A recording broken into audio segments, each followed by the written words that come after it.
Good morning from Miami Beach. This is Dr. John Bennett with Neurosurgical TV. Tonight we have another episode of the Neurosurgical Super Sunday, and we have the honor of having Atul Goel MD, a neurosurgeon from Mumbai, a master teacher. As you're going to see, he's going to present Chiari Malformations Evolving Concept. And we have a nice group of panelists. We'll go around and introduce everybody. Giovanni, welcome. Nice to meet you. Hello. It's a pleasure to be Professor Goel again. I've been his fellow for a few months, so I'm looking forward to his presentation. Welcome, Giovanni. Very good. Nice to hear your voice. Dr. Apura Prasad, could you please introduce yourself as well as your associate? Yeah, hello, good evening, Dr. Goel, sir, and good evening, Dr. Bennett. I am Dr. Atul Prasad. I'm with my colleague, Dr. Ashutosh. We are residents in the Department of Neurosurgery from Lilavati Hospital, and we feel ourselves quite lucky to be a part of this esteemed panel, and we look forward to a great discussion and a great teaching by Dr. Goel. Thank you. Welcome. Jitin, please introduce yourself. Greetings, Professor Goel. Greetings, Dr. John. My name is Jitin Bajaj. I'm working as a fellow at All India Institute, Delhi. The last talk was very educative. Thank you for that, sir. And a world-renowned neuroanatomist, Victor Hugo Perez. Hi, Victor. Hi, hello, Atul Goel. Thanks for the invitation. I'm from Mexico City. Victor's a world-renowned anatomist. Akhil Gupta, please introduce yourself. Greetings, Dr. John. I am Dr. Atul Gupta, resident at Lilavati Hospital Research Center, under Dr. P.S. Ramani sir and Dr. Atul Goel. And I am accompanied with my colleague, Dr. Hello, my name is Dr. Ahmed Badwan. I am from Egypt, Luxor, south of Egypt. Okay, welcome to you both. Ali, good day. Thank you. Hello, doctors. Go ahead, Ali. Hello, doctors. I am Ali Saad from a medical student from Iraq, from Baghdad Medical School. I am a fourth year. I have a passion in clinical research and in writing scientific books. I am very happy to meet you. Welcome, Ali. And Sri Lanka, can you hear me okay? You have to unmute yourself. Please introduce yourself. Unmute. Unmute, can you, can't hear you, okay. Can you unmute? There you go. Go ahead. Hi, I'm Dr. Aditya from Sri Lanka. I'm working in National Hospital of Sri Lanka. That's all I can say. I have been a fellow in Stoke-on-Trent, UK. Welcome. And Dr. Apollo, please introduce all three people, please.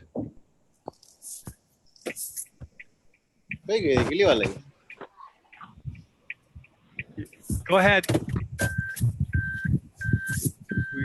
We can't hear you too well there. That's okay.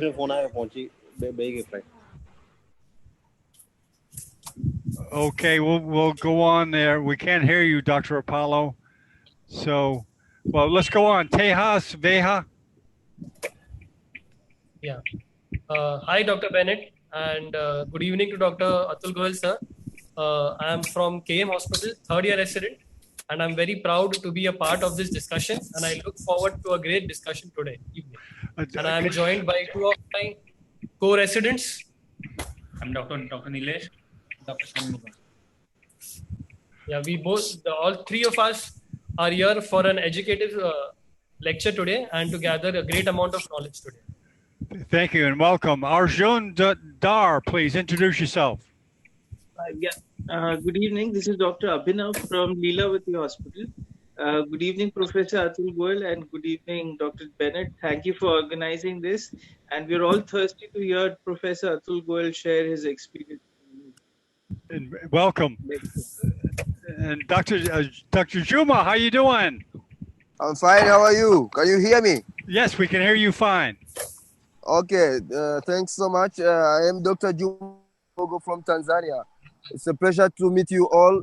And I had a chance to meet Professor Atul at AIMS during the neuro-oncology conference. So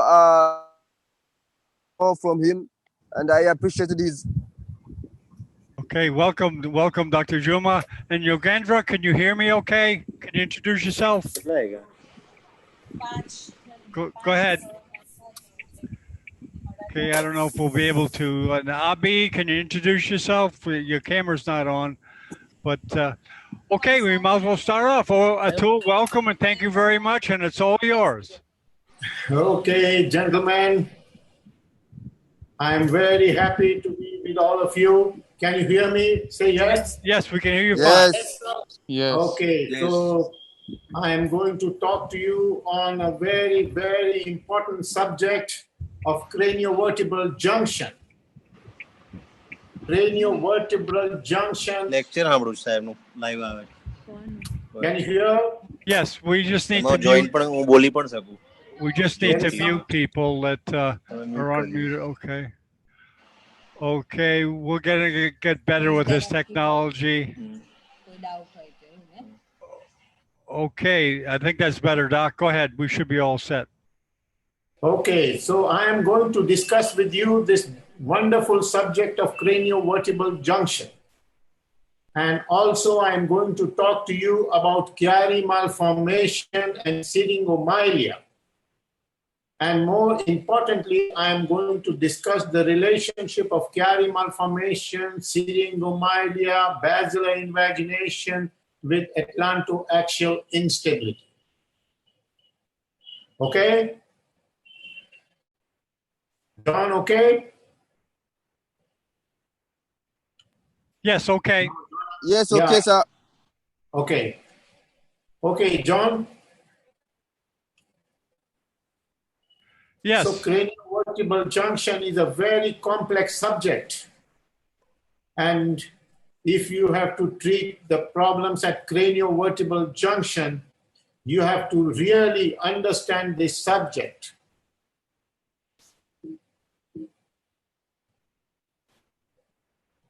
You see these complex craniovertebral junction anomalies.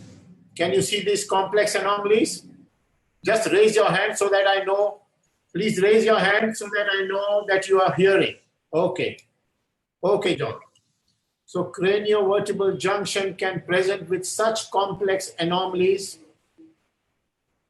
And all these anomalies have one common domain, and that domain is Atlantoaxial instability.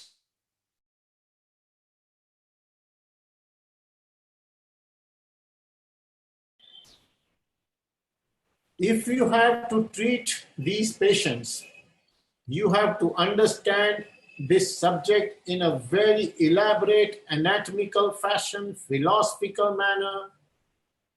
Biomechanical issues have to be understood. Technical issues regarding surgery have to be understood in a very fantastic manner. Because if you treat these problems, of course, these are complex issues, but there may not be such complex issues. If you are able to treat these problems properly and philosophically, you give a new life to these patients. You give completely new life.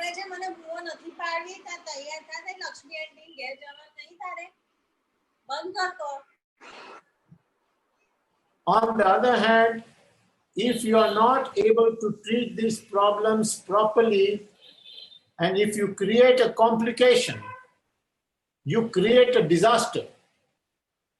And the patients and the patient relatives will not at all be happy about it. To the extent they might like to seek some legal help against you. So if you want to treat, you have to treat them properly. If you want to treat, you have to understand this subject in a very 100% perspective.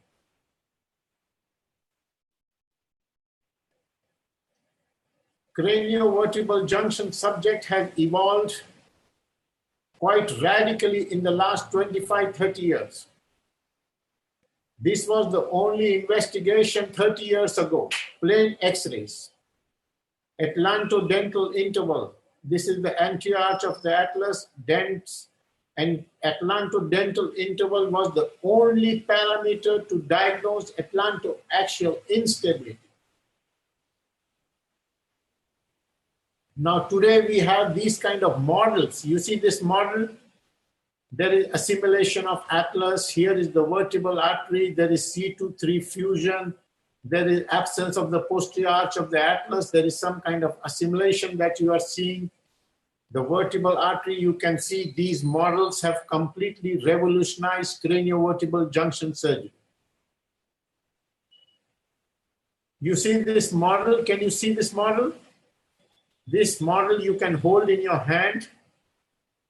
Take this model inside the operation room. Place the model close to you during the operation. This is exactly the size of the patient's bones. You can know where is the vertebral artery. You can see the vertebral artery going in an anomalous fashion here.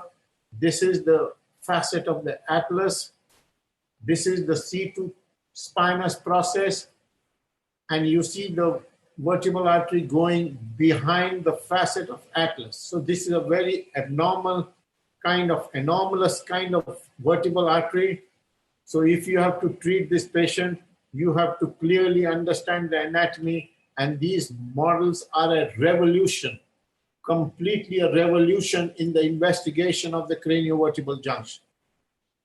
And this revolution, we introduced this article for the first time in literature, where we showed that these three-dimensional models can become an investigational revolution for craniovertebral junction surgery. Now, the topic of my discussion today will be about Chiari malformation and syringomyelia. And I am going to talk to you about the relationship of Chiari malformation and syringomyelia to atlantoaxial instability. Believe me, if you understand this relationship, you completely revolutionize the treatment. You completely change the existing treatment. And I am going to show you what is this revolution of treatment. And I am going to show you what is the change in the treatment in Chiari malformation and syringomyelia. See, this is Chiari malformation and this is syringomyelia. You all know about it. Chiari malformation, syringomyelia is present throughout the world.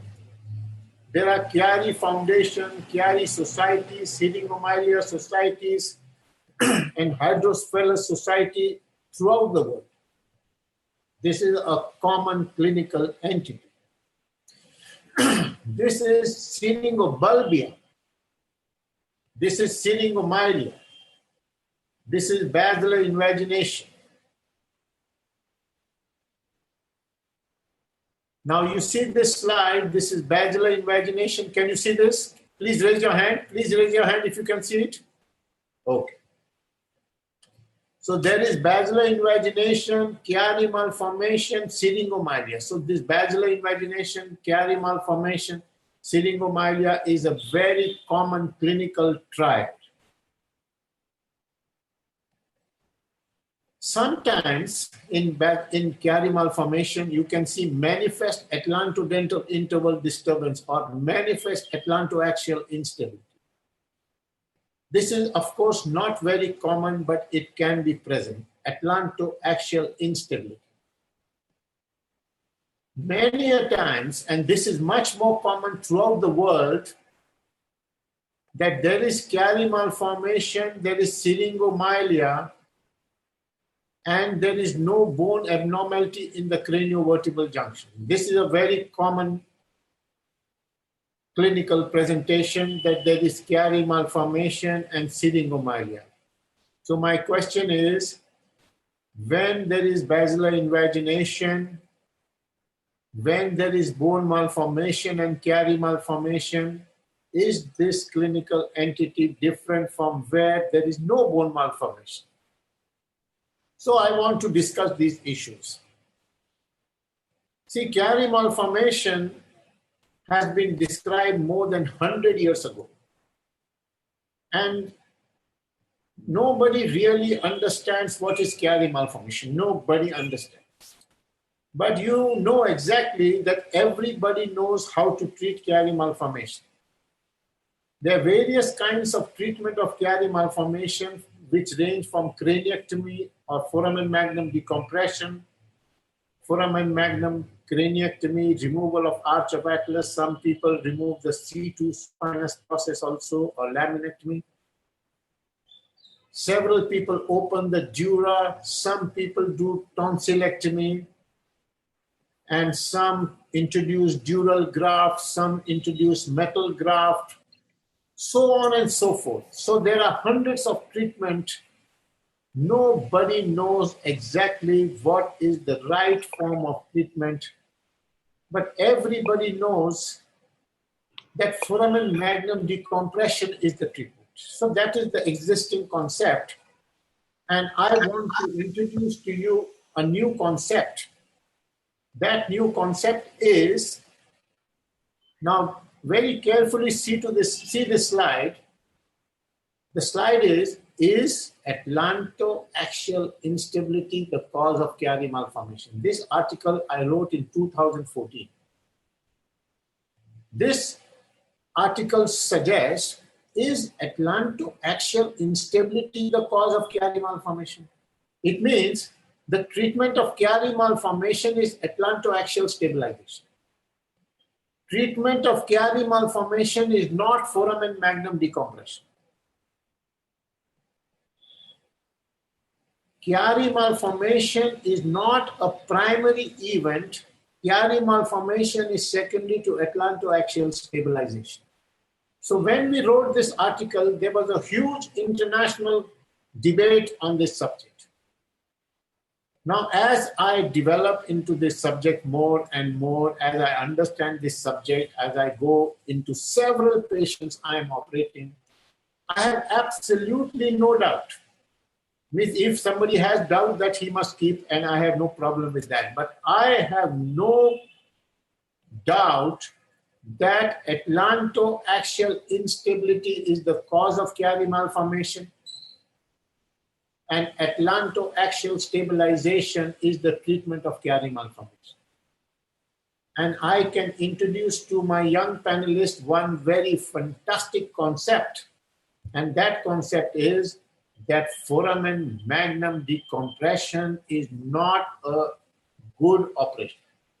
Foramen magnum decompression of any kind, like dural opening or tonsillectomy or pericranial graft, or any kind of foramen magnum decompression is a negative operation. It is a harmful operation. So this concept I want to introduce.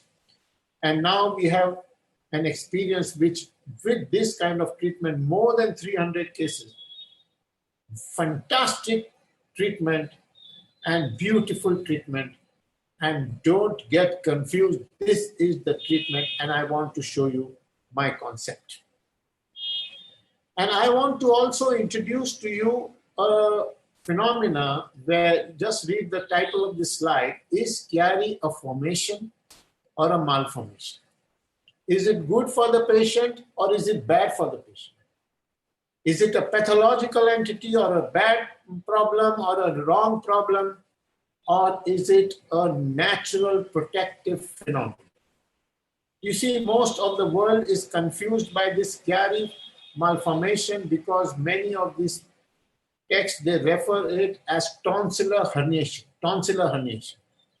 And when we talk of tonsillar herniation, we think about uncal herniation. And when we think about uncal herniation, we think that it is a pathological phenomenon. It needs urgent treatment. It needs treatment. It needs treatment to make space for the herniation. We think that tonsil is compressing the craniovertebral spinal cord. So that concept is wrong. So I am saying that tonsils or herniation or Chiari malformation, we should not use malformation term, we should use a formation term because it is a protective phenomena in the event of Atlantoaxial instability, and I want to discuss this issue with you. I want to also discuss with you absolutely a radical concept. Radical. The concept is of central or axial atlantoaxial instability. It means there is no instability on radiology, but the joint and the region is unstable. I can tell you, my young panelists and people who are watching this video, that if you understand this entity of central or atlantoaxial instability, you can completely change your subject of craniovertebral junction treatment and a host of other forms of problems, including cervical spine. You can change the concept. So this understanding of central or axial atlantoaxial instability, I'm also going to discuss with you on the basis of my experience in this subject, which now goes over 35 years. And with several thousand patients, I have an experience of more than 2,500 personally treated patients, personally operated with the technique of atlantoaxial stabilization. I want to discuss with that experience behind me. Craniovertebral junction has two joints. It is like a pillar. It holds the head. Atlantoaxial joint and occipito-atlantal joint. So there are two joints. Atlantoaxial joint is the most mobile joint of the body. Most mobile. Occipito-atlantal joint is the most stable joint of the body. Most stable. So there is stability and mobility. So there is also stability and also mobility, which are hallmarks of craniovertebral junction. Hallmarks. Occipito-atlantal joint is the most stable joint, and atlantoaxial joint is the most mobile joint. So I want to tell you, it is the most mobile joint of the body and most unstable joint of the body. Most unstable. I want to give you one statement, and you please write it down. Atlantoaxial joint is the most unstable joint of the body. Craniovertebral junction instability is equal to atlantoaxial instability. Craniovertebral junction stabilization is equal to atlantoaxial stabilization. Occipito-atlantal instability is extremely rare, and it is seen sometimes in syndromic children and sometimes in very high degree of trauma. Other than that, occipito-atlantal instability is not at all seen. It cannot be seen. These ligaments are like steel. So you go to the cadaver and try to break these ligaments of the occipito-atlantal joint, you cannot break. Atlantoaxial stabilization is the treatment of craniovertebral junction stabilization. This concept you have to understand. Inclusion of the atlanto-occipital joint is a negative operation, is a harmful operation. Inclusion of the occipital bone in the fixation is not a recommended technique. Atlantoaxial joint is a flat and round joint, round, and it gives you a circumferential movements. Spinous process of the C2 is the largest spinous process in the entire spine. Transverse process of C1 is the largest transverse process in the whole of spine. This spinous process gives you anterior-posterior flexion extension movement and also number of movements. Transverse process of atlas gives you rotatory movements. So rotation is the hallmark of atlas movements, and spinous process related movements are anterior-posterior movements. So you must also try to understand one concept. All the movements at the atlantoaxial joints are occurring at the facets, at the atlantoaxial fascial joints. This is the fulcrum of all movements, which are conducted by the large muscles which are attached to the spinous process and to the transverse process. Facets are the center of movements, and facetal problems are the center of instability. So I had written a smallish article, The Facts About Facets, and the facets which are normally flat can become abnormal in the presence of atlantoaxial instability. In the year 1988, about 30 years ago, we introduced this technique. And those who are familiar with atlantoaxial stabilization technique know that this technique is now the most popular technique of atlantoaxial stabilization. We introduced this technique with my orthopedic colleague, Dr. Lahiri, in 1988. So we introduced the concept of one screw in C1 facet and one screw in C2 facet through the pedicle of C2. And these two papers are the most highly cited paper in the first 100 citations in the world of spinal surgery. These two papers are included. So this is my first operated case in the year 1988, and subsequently with this technique we have done over 2,500 operative cases. So the basis of my technique involves, now listen to this slide, very important, most important slide which I'm showing you. Opening of the joint, removal of the articular cartilage, stuffing of bone graft within the joint, and then doing the instrumentation. Opening of the joint is not easy in many cases. Opening of the joint is not easy in cases with basilar invagination, particularly when there is assimilation of atlas, when the clivus is short and horizontal like in platybasia. It is not easy to open the joint. But if you can open the joint, introduce bone graft in the joint, bottom line, you have to do this.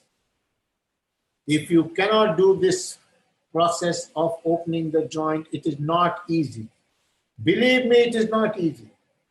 But if you cannot do it, then you don't do this operation. Because suboptimal kind of fixation or stabilization can be a harmful operation. And you can neurologically harm the person. And I have already mentioned that if this operation is not done 100%, and if you do suboptimal kind of fixation, you can create neurological deficits in these patients. And the patient will not leave you. If there is a deficit, he can be in a devastating neurological condition. His relatives who take care of him will be thoroughly devastated by the whole process, and they will be absolutely annoyed by the treating surgeon. So if you don't know, better don't do it. So the bottom line of doing this operation is learning the process of opening the joint. It is not easy. Believe me, it is not easy. It is difficult in complex cases. Okay, so that is the bottom. Now, if you see this slide, we introduced this concept of cutting the C2 ganglion. C2 ganglion neurectomy, a window to atlantoaxial joint, we introduced in 1988. You see the C2 ganglion is directly posterior to the atlantoaxial joint. Earlier in my experience, I used to cut the ganglion in all the cases. But now, in several cases, particularly when there is no basilar invagination, there is no need to. You can elevate the C2 ganglion superiorly, particularly when the opening is difficult, like in assimilation of atlas, when the clivus is small, platybasia.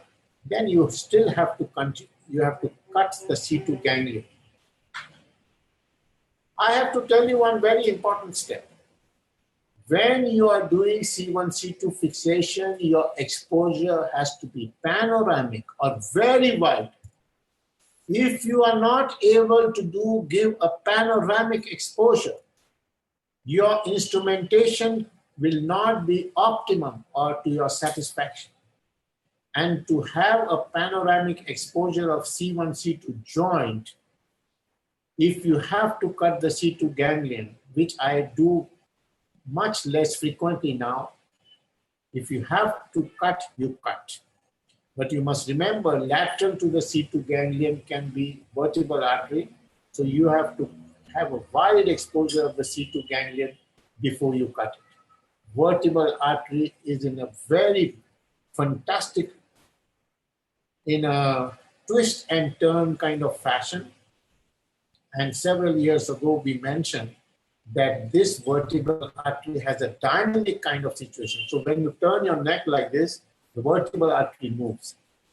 And because it moves, that extra space is filled up with venous blood. So there is a lot of venous plexus which is present around the vertebral artery and in relationship with the joint. And this venous, you have to know how to handle the venous bleeding. And because this vertebral artery has a very intense relationship to the C2 pedicle, to the C2 facet, to the C2 pars. So this, when you're introducing the C2 screw, you have to be an absolute understanding of how the vertebral artery is located and your direction of the C2 screw, particularly C2 screw, has to be in a very perfect manner. And I have written several articles on how the vertebral artery is located, how there are anomalous vertebral artery in this area. So if you have to do this operation, I will suggest that you read, you dissect in the cadaver, and you have a first-hand anatomical understanding of this area. This is a wonderful area. And I can tell you, if you are able to treat atlantoaxial stabilization, if you are able to do, you give new life instantly to the patient. Don't neglect this subject.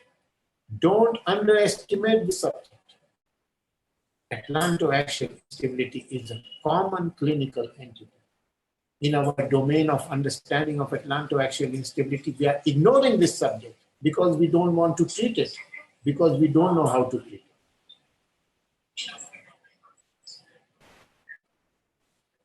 We also introduced this double insurance kind of, this is just a modification, one screw in C1, this is the Magel's technique. Magel had introduced this technique of screw, transarticular screw. These are also a very wonderful way of treating atlantoaxial instability because it stabilizes the facets. So this is one screw in C1, one like Magel's technique. This is just a modification.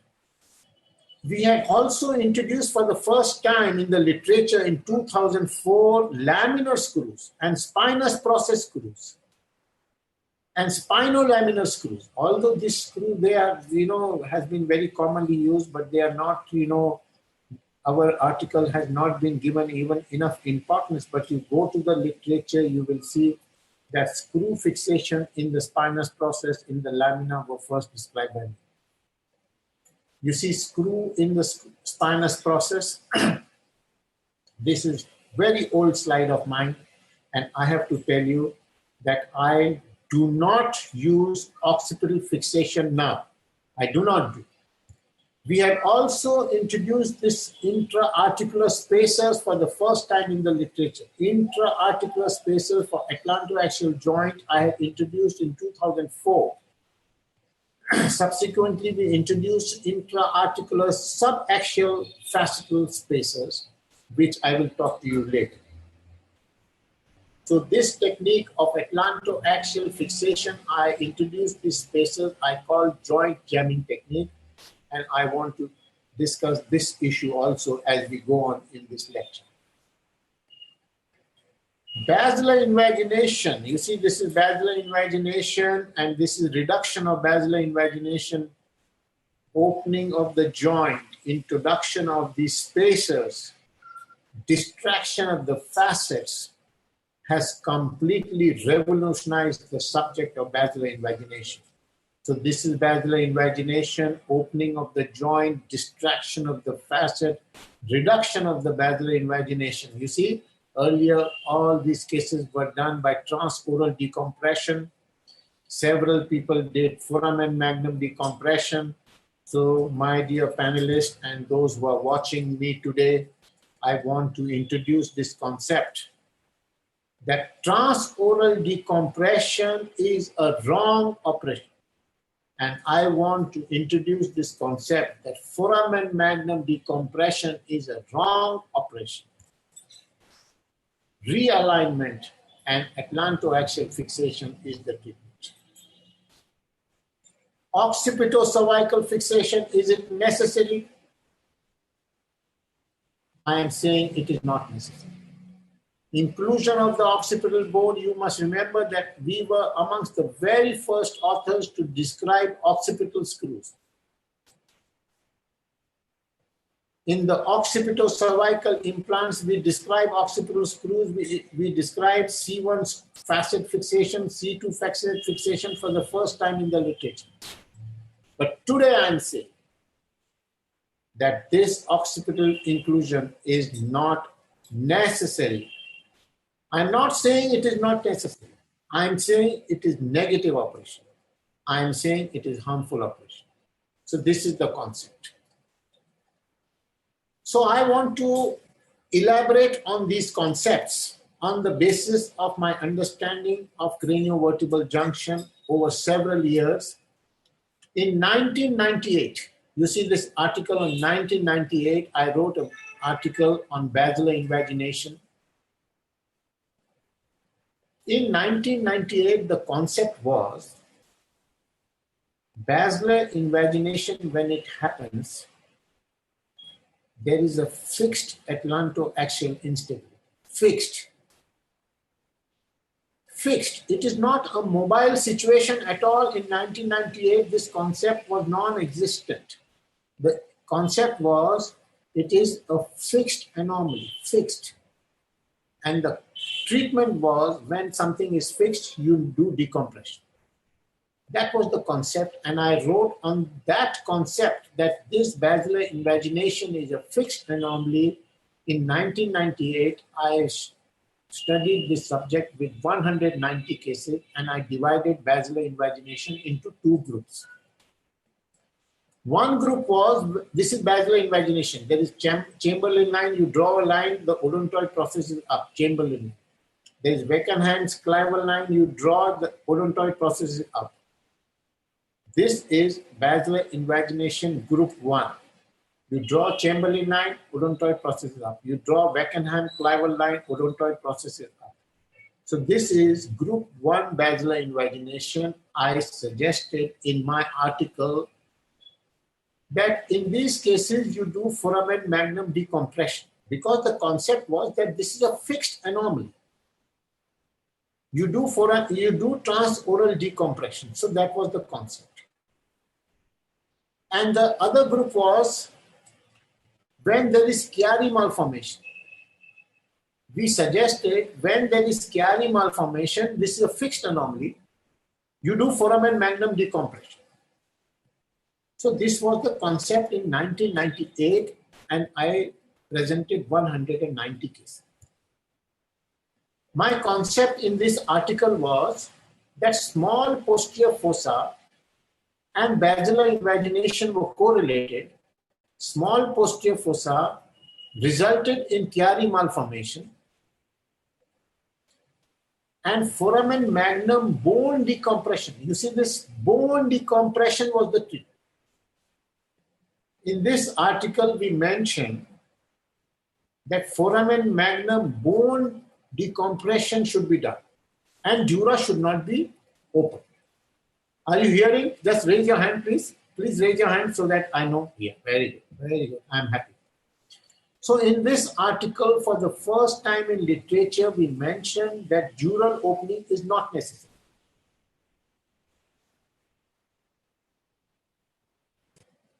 Then as we matured in our understanding of craniovertebral junction, we identified the concept of manipulation of the facets.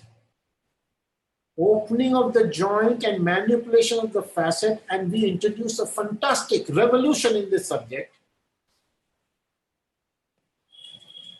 Reduction of fixed atlantoaxial dislocation. And this was published as a cover page of Journal of Neurosurgery. Reduction of fixed.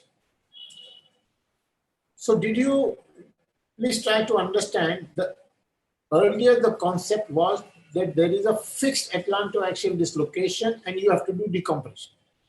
So now we introduce the concept that no, there is nothing like fixed atlantoaxial dislocation. You can reduce the fixed atlantoaxial dislocation. And this created a revolution in the field of craniovertebral junction. This was, you do flexion, extension, this will not move. The facets are fixed. So we introduced the concept, you open the joint and manipulate the facet, and you can reduce the atlantoaxial dislocation. So this concept of reduction, manual handling of the facet. In 2004, I wrote that article, and those who understand this subject will know that this concept of opening the joint or manually manipulating the facets has completely demolished transoral decompression, and it has demolished foramen magnum decompression, particularly in this situation. You see this entity following injury, the facets are disrupted. So if you know how to open the joint and manual realignment of the facet, you can treat them in a beautiful fashion.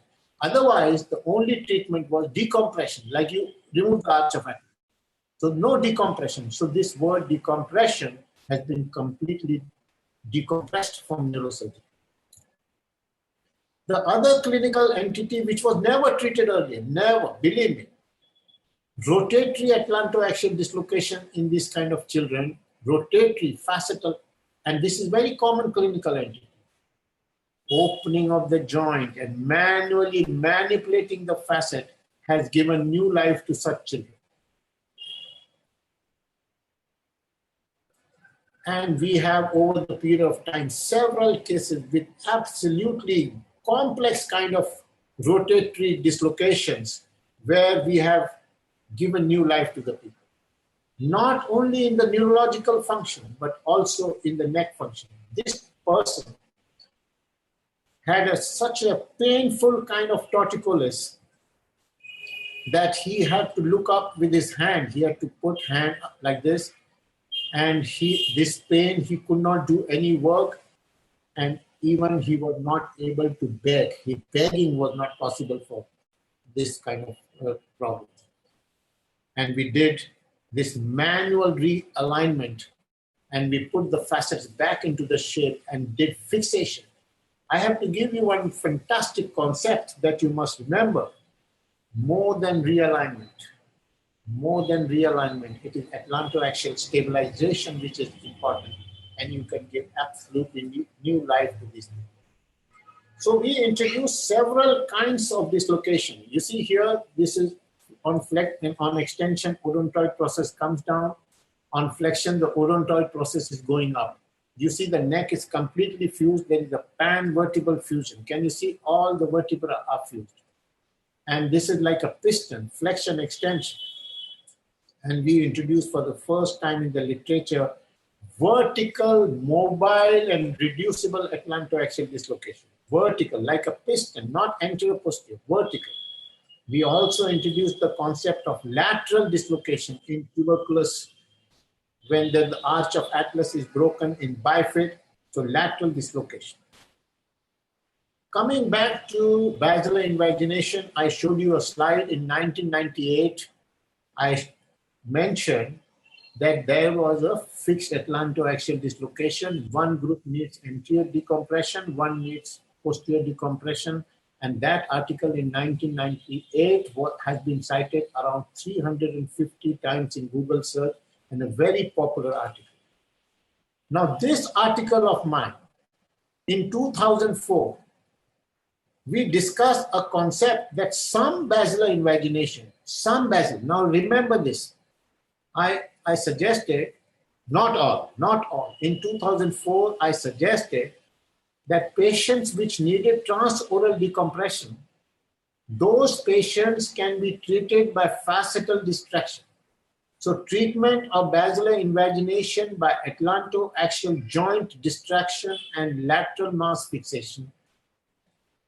This kind of distraction, reduction, and fixation of atlantoaxial joint and reduction of basilar invagination and craniovertebral realignment completely changed the treatment of basilar invagination for this group of patients. So this was the basilar invagination. Normally you would do such by transoral surgery and decompression. Even today many people are doing, but believe me, 15 or 20 years ago, the whole world was fascinated by this transoral decompression. In every meeting, there were at least 4 or 5 papers or presentations on transoral decompression, how to do transoral decompression, whether to remove the ligament, occipito-atlantal ligament, tectorial membrane, whether to remove, not to remove. There were always several presentations, and this was the most discussed issue in the year 1988, 1990, 2000, till 2000. You see now here, we introduce that this basilar invagination can be reduced by opening of the joint, distraction of the facet, introduction of bone graft within the facet. I was doing much introduction of intra-articular implants, which I have reduced over the period of time. This concept that basilar invagination is due to C1 over C2 listhesis. You see, C1 over C2 listhesis results in basilar invagination, and this is like lumbosacral listhesis. This concept that listhesis is the problem. C1 facet over C2 listhesis is the problem. Instability is the issue. Earlier, I mentioned to you in 1998, we said this is a fixed problem.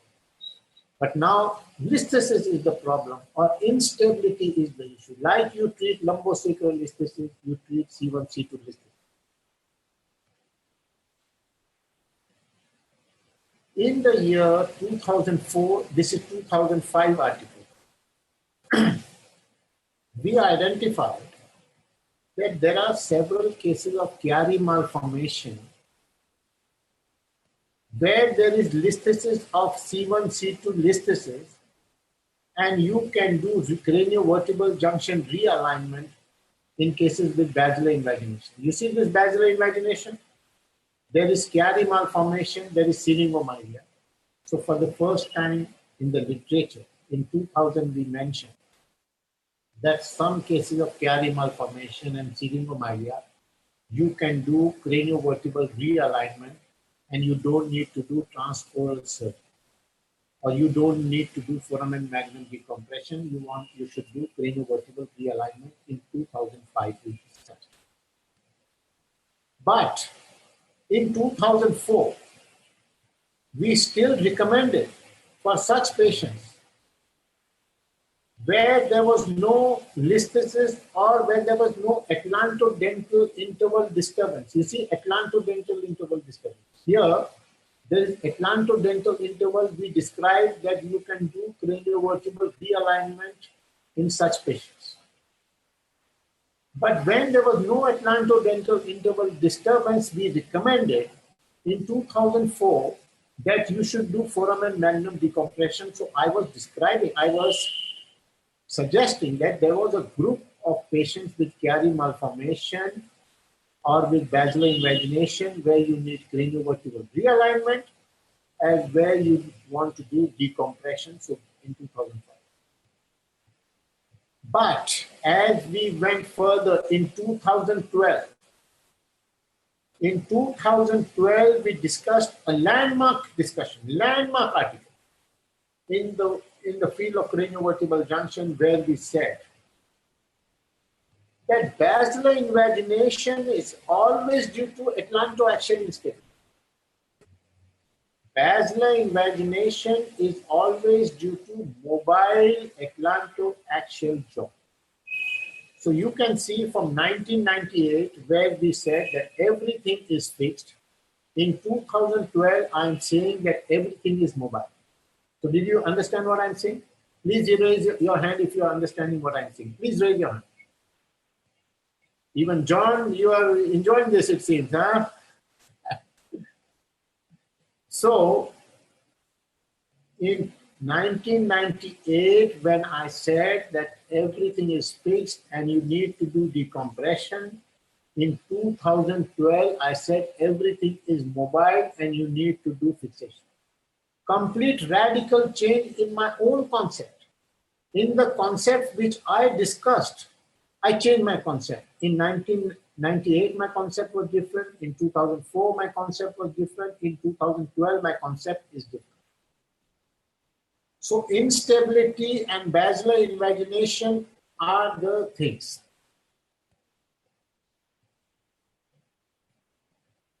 Then we mentioned or discussed that Chiari malformation is always a secondary phenomenon. Like you see a tumor, you see Chiari malformation. So Chiari malformation is not a primary phenomena. Chiari malformation is due to the tumor here. But in cases with basilar invagination, Chiari malformation is secondary to atlantoaxial instability, always a secondary phenomenon. Another fantastic, probably a revolutionary concept, not probably, is a revolutionary concept that we introduced. You see, people still to date do not understand syringomyelia as a protective phenomenon, as a helpful phenomenon. Everybody in the world thinks that syringomyelia is a pathology. Andre, you say yes or no? Do you agree? Yeah. Andre agrees with me. Whole world want to do syringo-subarachnoid shunt or syringo-pleural shunt and all kinds of shunt. Of course, for more than 20 years, I'm saying that syringomyelia is not harmful. Syringomyelia is not pathological. Syringomyelia is not a primary problem. Syringomyelia is always secondary. You find out what is primary and treat the primary. Do not maneuver the syrinx. Syrinx is a natural protective phenomenon.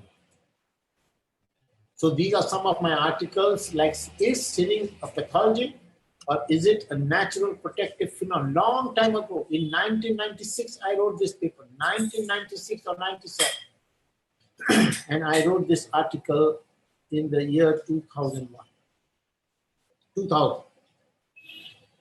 Now the thing is, I said Chiari malformation is protective. I said syringomyelia is protective. Now you see this short neck, torticollis, bone fusions like Klippel file abnormalities, platybasia. You go and see the entire world literature. You will find that these are embryological problems, and due to embryological dysgenesis that there is bone fusion. Platybasia is due to embryological problem. Torticollis is due to embryological problem. So this landmark article of mine, I will say, is an absolutely wonderful article of mine where I said that torticollis, short neck, platybasia, bone fusions are not pathological. They are protective. They are protective, and they are protecting the human body against one single problem, and that single problem is atlantoaxial instability. You treat atlantoaxial instability, the neck will become straight, the neck will become long. Basilar invagination will reduce. Only atlantoaxial fixation is the treatment. Torticollis, short neck, platybasia will reduce. And in several of my articles, I have mentioned that even there is a potential for bone fusions to unfuse. This is absolutely a radical concept. Platybasia can become, the flat platybasia can become normally aligned clives. This kind of, you see, this presence of such a situation indicates short neck torticollis. It indicates one thing. It indicates the presence of instability, atlantoaxial instability. It indicates the need for stabilization. I'm not sure if you can see the neck becoming long in this patient, but you can see the neck becoming straight in this patient. And this straightening of the neck, you will see not after 1 month or 5 years or 10 years. You will see in the evening of operation after atlantoaxial stabilization. Evening of operation, you see this boy, his hair have not even grown completely after surgery, but his neck has straightened. And you see this boy, complete turning of neck, and the dressing has also not been, this dressing is of the traction, which I give intraoperative traction. This dressing has not yet been removed. And his neck has become straight from this situation. This girl, you see this kind of torticollis and deformity. This I am talking of deformity. But the neurological recovery will happen in the immediate post-operative period in the evening of operation. And I want to give you one sentence to my young friends and even senior friends, that you do this operation instantly, you give new life to this patient, new life. Those who are not able to eat with their hands, they will be able to eat with their hands. Those who are not going to be able to go to the washroom will be able to go to the washroom by themselves. They can dress up by themselves.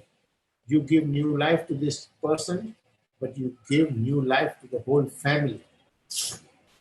On the other hand, I have to again warn you that if you do this operation wrongly, you can not only devastate this child, but you can devastate the whole family. Fixation of atlantoaxial joint is the issue. This boy, you see, this boy, in the immediate post-operative phase, I went to ask him, how are you? This boy told me, answered in a very unusual fashion or a little bit strange fashion. He said, who are you? Means he had not even seen me, because he was seeing my assistant and he always thought my assistant was the surgeon. But when he saw me straight looking at me, then he could realize that, you see, his torticollis had gone, his neck had become straight in the evening, and you see the beautiful smile. And this smile is not because the torticollis is gone. His smile is not because his neck has become straight. His smile is because his hands have started working properly. His legs have, the stiffness has gone. The tingling paresthesia and the spasticity has gone in the immediate post-operative period. So essentially what I mean to say is, this short neck and torticollis are indicators of one thing, and that one thing is atlantoaxial instability. These are external manifestations of atlantoaxial instability. Okay? So now I move on to a most wonderful concept which you are waiting to hear from me. You see some slides I'm showing you. This is torticollis. You introduce this facet distractor spacer inside the joint, and the odontoid process, which was in a very crooked, has come back to normal. And I have to again tell you, I was introducing intra-articular spaces for a long time, but our reduction, we are now, the spacers are less commonly used. Bone graft is more often used, more than craniovertebral. Now, listen to this beautiful sentence. More than craniovertebral junction realignment, more than treating deformation or deformity or abnormal twists and turns of the brainstem. It is important to stabilize, or fixation is more important than realignment.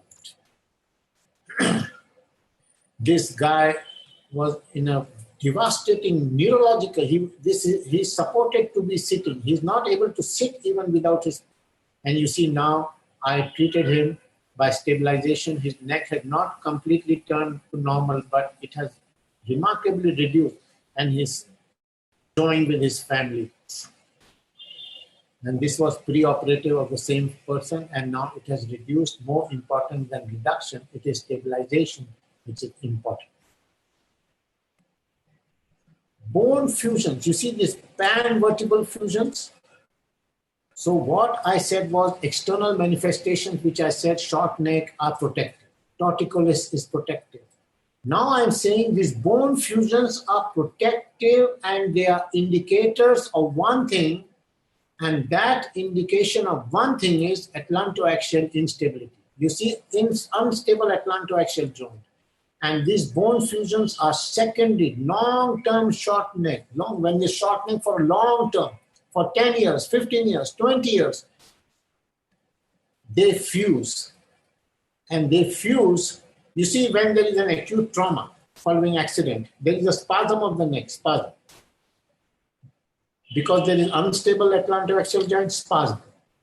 But if the spasm has to go on for 10 years or 15 years or 20 years, this spasm will lead to bone fusion or shortening of the neck or torticollis. So what my concept is, vertebral fusion are a manifestation of atlantoaxial instability. The other thing is this bifid arch of Atlas. Do you see this bifid? I say that this bifid arch of Atlas is not like bifid of the lumbar spine. It is an open closed door phenomenon. It opens, you do flexion, it opens. You do extension, it closes. Open door kind of phenomenon. It is a natural protective phenomenon. Bifid is a natural protective phenomenon. And this phenomena I have discussed very elaborately in my article on this subject on bifid entry and posterior arches of Atlas. I said that this is a natural protection. It is not an anomaly of anterior. It is not like tethered cord and bifid. It is a natural protective phenomenon. And also I mentioned that C2-3 fusions, assimilation of Atlas, platybasia, bone fusions are all natural protective phenomena, and they are protecting you from one clinical entity, and that clinical entity is atlantoaxial instability. Now I go to another fantastic concept where I discuss the issue of central atlantoaxial instability. And then I will discuss about Chiari malformation and syringomelia. So you please pay attention to what I'm going to say now. Facetal malalignment as a basis of new classification of basilar invagination. Now I talked to you about listhesis, C1 or C2 listhesis. Okay? So for good 10 years or 8 or 9 years, my understanding of atlantoaxial instability was just this listhesis. For more than 100 years, believe me, more than 100 years, and even today, there is only one concept of atlantoaxial dislocation, and that is atlantodental instability. And indentation of the dural tube and neural tube by the odontoid process, this is the only concept in the entire literature. Even today, facetal instability has been discussed on some occasions by very few authors. And recently, some people have started talking about facetal realignment and facetal instability. And of course, if some people are doing today, everybody will do tomorrow. You remember my words. This was the only kind of instability that I understood, and for last 1 century, this is the only kind of instability that has been understood in the entire literature. Now I discuss with you a new kind of instability. You please pay attention to this. This is basilar invagination. Basilar invagination. There is Chiari malformation. There is syringomelia. There is no atlantodental interval disturbance. Can you see this? Andre, can you see that? Please raise your hand, Andre. Raise your hand. Okay. So there is no atlantodental interval disturbance. The whole world today is doing foramen magnum decompression for this kind of problem. And I can tell you, after my experience of several hundred cases, I can tell with clear, if somebody has doubt, he must have doubt. But I have no doubt. You do foramen magnum decompression for such a situation, you have harmed the person. You have completely harmed the person. Not in the immediate future, but after some years, this person will be harmed. You must remember that this is an unstable joint. Now here, the facet of C1 is coming behind the facet of C2. You see this? And this kind of facetal instability is very common in cases with basilar invagination. And the treatment in this situation is atlantoaxial stabilization. When I say atlantoaxial stabilization in this kind of situation, I must tell you that this is not an easy operation. This is not an easy operation at all in such severe basilar invagination. And even today, I have very serious issues when I do this operation. But this is the best operation. The thing is, this is the best operation. If you want to do a suboptimal operation, that is on. Like suppose you cannot do C1, C2 fixation, you want to include the occipital bone because you are not able to do, you can do that. But believe me, that is a suboptimal operation. But if you're not able to do C1, C2, that is the only option with you. And you have to do that operation. You see this basilar invagination, Chiari malformation, syringomyelia, you see this facetal instability, C1 going behind C2. And these patients need atlantoaxial fixation, and after some time, syringomyelia will reduce in size. Now I want to tell you one about syringomyelia reducing. Earlier in my experience, I gave several lectures on this. That reduction of syringomyelia is not the issue. Improvement of the patient is the issue. Understood? I am saying you do only atlantoaxial fixation, no foramen magnum decompression. There is no need to remove this bone. There is no foramen magnum problem here. There is no problem here. There is no need to do foramen magnum decompression. You will have reduction on syringomyelia. I used to say in about 30 to 40% of cases reduction. But today I am saying, after 5 years or 4 years, you do atlantoaxial fixation, 100% of patients will have reduction of syringomyelia. 100% after 3 or 4 years. 20 or 30% patients, they will reduce in syringomyelia in the first 10 days of surgery.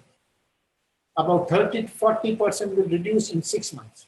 And after 4 or 5 years, 100% reduction. So this is the percentage of reduction of syringomyelia. But, can you get a water? But, I am saying, neurological improvement will occur in the immediate post-operative period, in the evening of operation. You mark my word. Neurological improvement will start in the evening of operation. The tingling paresthesia will recover. The stiffness of the legs will recover. The neuropathic pain in the shoulder will recover in the evening of operation. You mark my word. You see this basilar invagination, there is no atlantodental interval disturbance. There is severe basilar invagination, there is Chiari malformation, there is syringomyelia. There is facetal malalignment. To do this fixation is not easy. I'm not saying it is easy. In presence of assimilation of atlas, it is not easy. But if you can do it, that is the best, beautiful operation. In the evening, the patient says, "Doctor, I'm improved." He says, "Doctor, I'm improved." I said, "My dear young patient, you are cured. You are not improved, you are cured." If you cannot do this C1, C2 fixation, a suboptimal operation is occipital bone inclusion and stabilization. I am telling you again that I have completely abandoned inclusion of occipital bone in my fixation construct completely. This is now see the slide, beautiful slide. There is basilar invagination, okay? There is no atlantodental interval disturbance. There is no facetal malalignment, no facetal malalignment. But I am saying that presence of Chiari malformation is but in itself an indicator of an unstable atlantoaxial joint, and you do stabilization. And this patient will recover in the evening of operation. And I have to tell you that I have no doubts. I have no doubts. If you have doubts, then you do foramen magnum decompression or you do an alternative operation on the basis of my several hundred patients. I can tell you whether there is facetal instability or not, whether there is atlantodental instability or not, this presence of Chiari malformation and stereomylia are indicators of an unstable atlantoaxial joint, and these patients need stabilization. You see there is a big Chiari malformation, the facets are in alignment. The other thing now, beautiful, I want to show you, and you carefully look at it.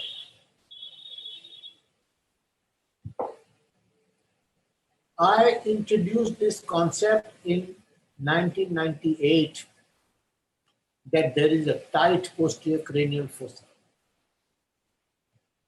And I said that you need to do bone decompression. I told you, I showed you my article, I showed you. But you see here, I am saying there is no question of tight posterior fossa. It is a lax posterior fossa. You see the subarachnoid space?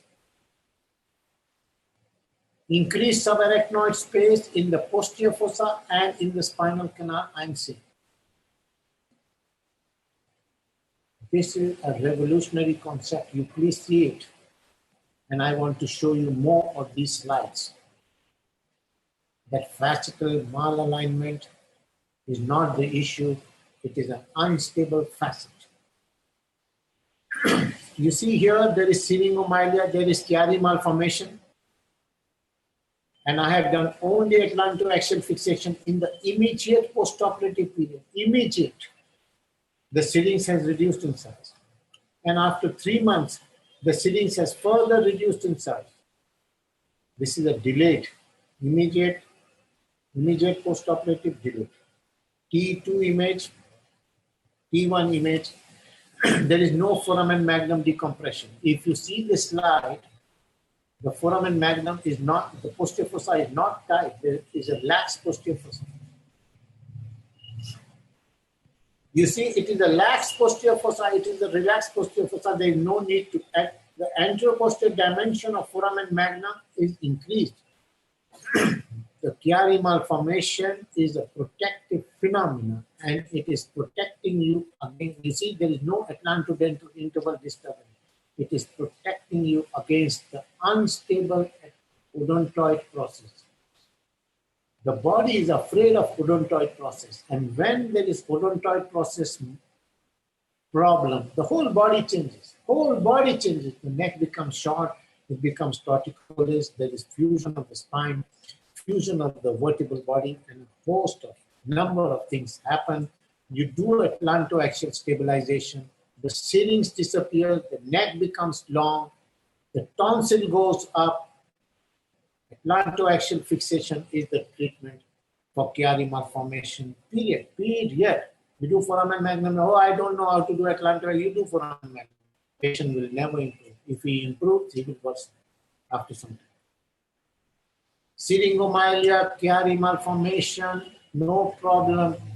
Facetal malalignment is the issue. You see, post-operative, after a few months, the syrinx has gone down. Syrinx has gone down. I am again telling you, going down and coming up of syrinx is not the issue. The issue is patient should improve neurologically. And I am not saying the patient will improve after 3 months or 6 months. Patient will improve in the immediate evening of the operation if you do a solid fixation. If your fixation is weak, this construction is weak, you have not introduced bone graft in the joint. You remember my first slide. My first slide was open the joint, introduce bone graft in the joint, denude the articular cartilage, and then do a solid fixation. If you can do the solid fixation, the patient will improve in the immediate post-operative period.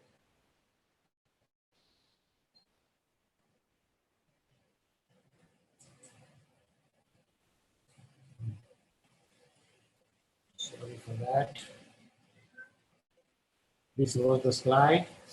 Now this is another case. Maybe I have already shown you there is Atlantoaxial facetal malalignment, preoperative image, post-operative image. Believe me, now I have hundreds of images to show you. Hundreds, not one or two or three or four. Hundreds.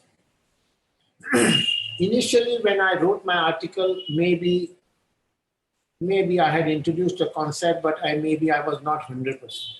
There is no question. No question, my dear friends. Chiari malformation is a secondary phenomenon. And also I have to tell you, the whole world, even today, is doing foramen decompression. So I'm telling, my message is not to you, my panelists, young friends. My message is to the whole world that foramen magnum decompression is a negative operation, is a counter-effective operation. And who are working with me know that we are getting so many patients now where foramen magnum decompression has failed. I am getting one patient every 1 week where I am reoperating on failed foramen magnum decompression case. Not 1 week, I should not say 1 week, but maybe 1 month. Not 1 month is too long. In 15 days, I'm getting one patient where there is a failed foramen magnum with devastating neurological deficits, and they recover after you do fixation. No atlantodental interval problem, no facetal malalignment, atlantoaxial fixation, and there is a reduction of syringomyelia and reversal of tonsillar herniation. Syringomyelia, Chiari malformation, atlantoaxial instability. There is another concept which I told you, vertical dislocation. I have introduced in the literature vertical atlantoaxial instability. I have introduced in the literature lateral instability. I have introduced in the literature translatory atlantoaxial dislocation. I have introduced a concept which I'm showing you now is the issue of central or axial instability. There is no instability of the facet. There is no instability of the atlantodental interval, but the joint is unstable. Chiari malformation and syringomyelia are the parameter or the indicators of atlantoaxial instability, and they tell you that you need to do atlantoaxial stabilization. So you see this slide, there is no atlantodental interval disturbance. Again, I'm telling you, because it is so important, because every person in the world, even today, you must know this, what this sentence, every person in the world, even today and now, depend on one parameter, atlantodental interval disturbance, as the only parameter to define atlantoaxial instability. The whole world is following this even today. But I am telling you that there is an entity called central or axial atlantoaxial stability. When the facets are of this kind, or when the facets are in alignment, these are suggestions that there may not be atlantodental interval disturbance, but there is unstable atlantoaxial joint, and you need to do fixation, and you can create wonders, new life to the patient. Believe me, you see, I'm stressing very strongly because I enjoy giving new life to these patients. You see, when I was a resident, my professor used to tell me that you are doing foramen magnum decompression. Why you are doing this? Question will be asked to you in the examination. And you know what the answer which I was supposed to answer was that I am doing foramen magnum decompression to stall or delay the, means I'm stalling the progression of symptoms. Okay? That was the concept. But now I'm saying that Chiari malformation is not a pathological phenomenon. It is a natural protective phenomenon. It is an indicator. It is an indicator that there is atlantoaxial instability. It is an indicator that you need to do atlantoaxial stabilization. So the paper, again, I'm showing, is atlantoaxial instability the cause of Chiari malformation? I introduced this article in 2014, 4 years ago. And to the panelists, I'm telling you, and John knows, last my presentation, I was told that 1,000 people, young and old neurosurgeons, watched that presentation. I hope this presentation is being watched by 1,000 people at least, or maybe more. I'm giving you this message that Chiari malformation is secondary to atlantoaxial instability, and atlantoaxial stabilization is the treatment of Chiari malformation, and you must note down clearly and precisely that this is the treatment. My message is that syringomyelia and Chiari malformation, atlantoaxial instability is the cause. Nature's protective phenomena. These are nature's protective phenomena to stall or delay the effects of atlantoaxial instability. These are external manifestations of atlantoaxial instability. These are internal or neural manifestations of atlantoaxial instability. Atlantoaxial instability, Chiari malformation. Is Chiari malformation a nature's protective airbag? You see, this is a car and this is the airbag. When this happens, this accident, potential or manifest accident happens, there is this airbag which is put in, and this airbag is the Chiari malformation in our clinical condition. Idiopathic syringomyelia, nobody knows what is the treatment. You see, there is syringomyelia, there is no Chiari malformation.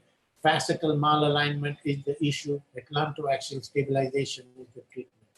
I get many patients where there is foramen magnum decompression done, there is a syringomyelia, syringostomy done, shunt done, this kind of various. You see the syrinx, huge syrinx.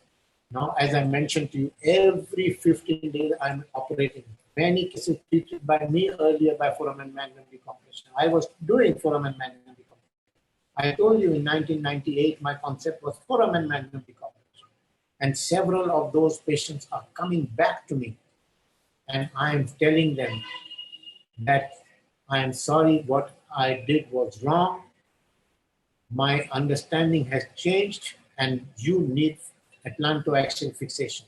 And I'm treating several patients operated by others, failed atlantoaxial, failed foramen magnum decompression. In the literature, there is a 35% failure rate for foramen magnum decompression. And to my young panelists and to those who are listening to me, I'm giving you this data. 100% patient. You see, 1 or 2 patients, I will say, have come back with recurrent problem and I'm still observing them. I'm not saying 1 or 2, maybe I am having, maybe 1 or 2 patients in my list who have not improved or who have worsened in a delayed fashion. But maybe it is wrong that if I say 100%, but it is not wrong if I say 98% of the patients have completely been cured. They have got a new life following atlantoaxial stabilization. So my answer to this question is, can foramen magnum decompression surgery become historical? And my answer to you all who are watching me, 100%. Foramen magnum decompression is a negative operation. And when I tell you this, when I tell 1,000 people who are watching me this, that foramen magnum decompression, you know it, that it has got a huge clinical implication. It has got a huge surgical implication because today, 100% neurosurgeons in the world are doing foramen magnum decompression for Chiari malformation, and I am saying to you with great conviction and great understanding that is based on a large number of patients that foramen magnum decompression, if you are doing, you please do not do because it is harmful. It is negative in the long run, if not in the immediate long run. So few slides I want to show you. I measured various neck size in various patients. So I identified it is not that only the neck becomes short. I identified the whole body becomes short. I identified the head becomes short. Can you believe this? You cannot believe it. But I will show you some images. You see there is an increased CSF in the posterior cranial fossa in the spinal canal. The neck becomes short. The spinal cord is long. The spinal cord is floating in CSF, which is inside the cord or outside the cord. CSF inside the cord. You see this slide. CSF, this is inside the cord. This is CSF outside the cord. I label this as external syringomyelia. Syringobulbia inside the cord. Excessive CSF outside the cord. So those who have heard me talking on CSF, those who have heard me talking on water, CSF is the maker of the human body. Water is life. Life is water. And there is a huge change in the soft tissue and in the water configuration in the presence of atlantoaxial dislocation. And there is platybasia. When there is platybasia, I call it short head. When there is bone fusion, I call it short spine. So a lot of things happen in the spine and the spine becomes short. Essentially, my dear friends, nature plays a huge role. Nature plays a huge role when there is atlantoaxial instability. We try to understand the nature. We try to understand the games that nature plays. Nature has made us. Nature has made the entire human body. It has the power to give a reparative effect in a situation where there is a danger of threat to the life. That threat is due to atlantoaxial instability. So thank you, my dear friends. And John. Okay. John, you did not move from your seat, huh? Yeah, thank you very much, Atul. You know, I had to pay attention to running the show. I'm sorry I wasn't listening, but it sounded very comprehensive, excellent. A lot of research. John, can you speak loudly? I cannot hear you clearly. Okay, I'm sorry. Okay, excellent, excellent. I'll open it up right away. I'm sure there's going to be a lot of discussion and a lot of comments, but an excellent presentation from what I've heard. Okay, well, when you ask a question or comment, can you please unmute yourself? Don't forget. Okay, we'll open it up.